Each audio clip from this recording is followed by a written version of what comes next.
How we doing, peeps? Hopefully this video finds everybody well and in good spirits. Today's a little bit deeper dive, and this is an answer to a question that a colleague asked on LinkedIn not too long ago.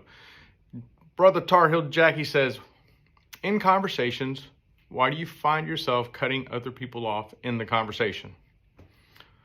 Well, I pondered for that because I've caught myself doing that in my current position with great people that work around me. I don't do it with ill intent or with malice, and I didn't have an answer initially. So I told Jackie I was going to think about it. And after much reflection, research, and an epiphany through a video the other day, I think a lot of it has to do with validation, external validation. I grew up in an authoritarian home where you had to fight for whatever you could get. It was never good enough.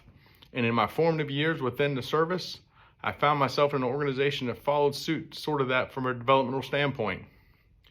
You were constantly grinding, always nervous, and always trying to be better. Everybody around you was fantastic, and it was a challenge sometimes to stand out or to be good enough. So now that I've reached a place in life where I'm really not worried about what's next, the validation is no longer required, but the characteristics and behaviors that developed still stands. So as I cut people off, I've learned to think back and say, hey, slow down.